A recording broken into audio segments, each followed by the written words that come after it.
Hi guys, welcome to my YouTube channel. Today we're looking at how I unboxed my Sjrc F11 Pro Drone camera.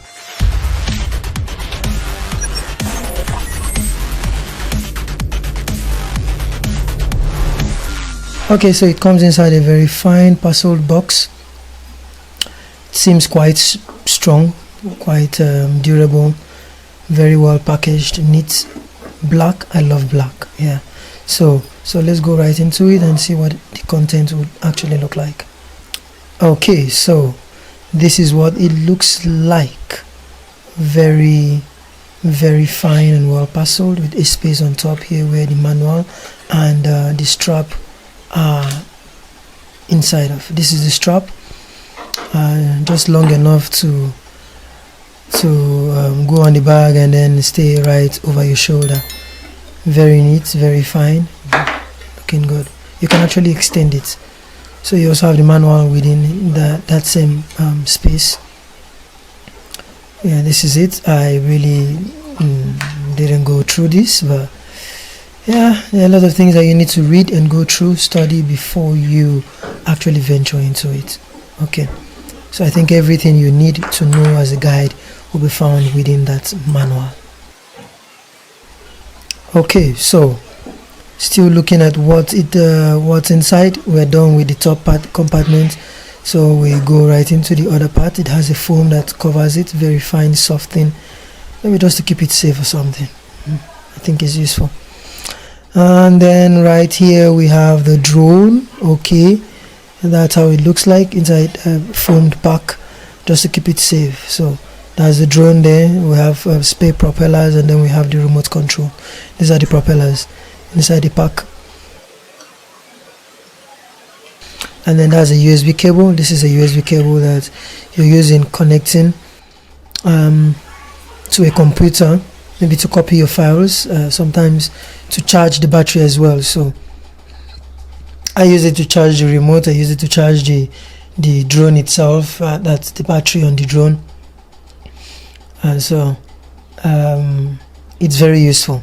Can actually fit into anywhere, fit into your computer, can also fit into maybe a phone or something. Yeah, so that's it. So these are the extra propellers, extra fans, just in case you get to crash your drone and then you have a need to replace. These are fine. I really love this about the Sjrc. Very cool, giving us some space. Well, I wish you could give us space of some other things as well, including memory card. That would have been a lot sweeter. Yeah, so here are some tiny screws that you use to replace the fans and the propellers. That's some tiny screws that you would always find very important if you have to change those fans.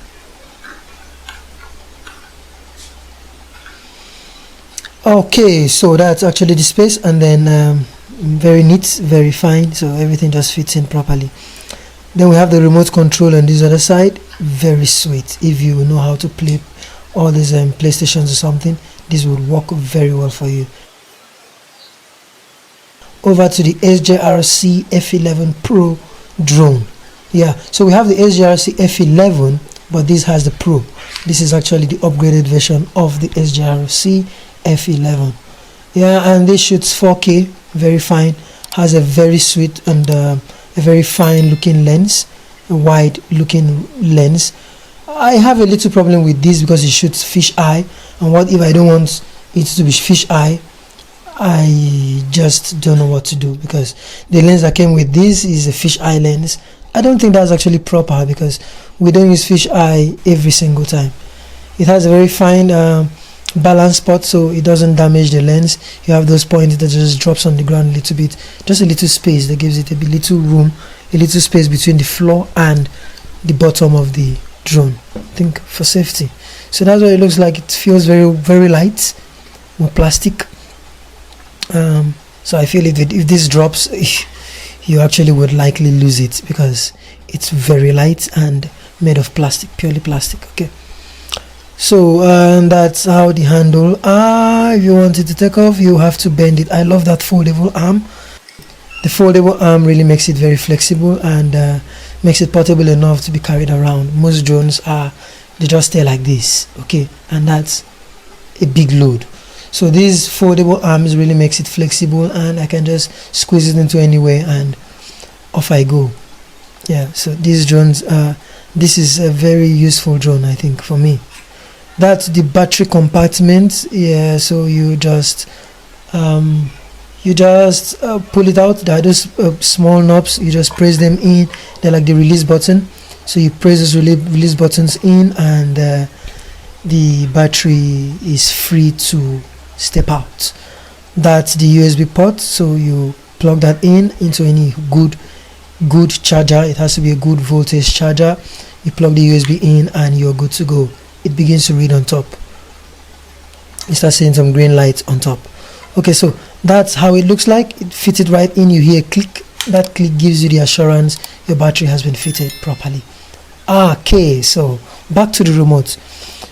How to work the remote: you spread it out a little bit. It has some arm, it has those cocks on top of the knobs, so you take that off so you can have direct romance with the knob. Okay, and then you spread out the thing. You see how it looks like rectangular. It doesn't really fit into the hand. You need to pull out the arms a little bit. So we take off, that's the antenna.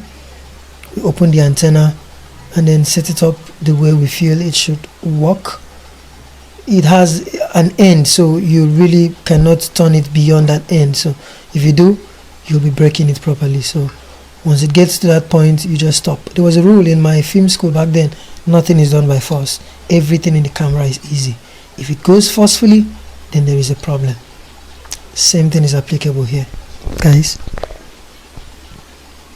So you just bend off the antenna. It's not really a functional antenna. I've tried to check it up and see, but these antennas are not working. They're just basically for fancy or something, maybe to make it look more pro-like. And it's flexible, very fine for a guy like me that loves playing games. I think this works very well for me. So that's the USB port where you plug it in and then you just charge. As simple as that. That's a knob that you use in taking photographs. In the other, so you use to swap it to video.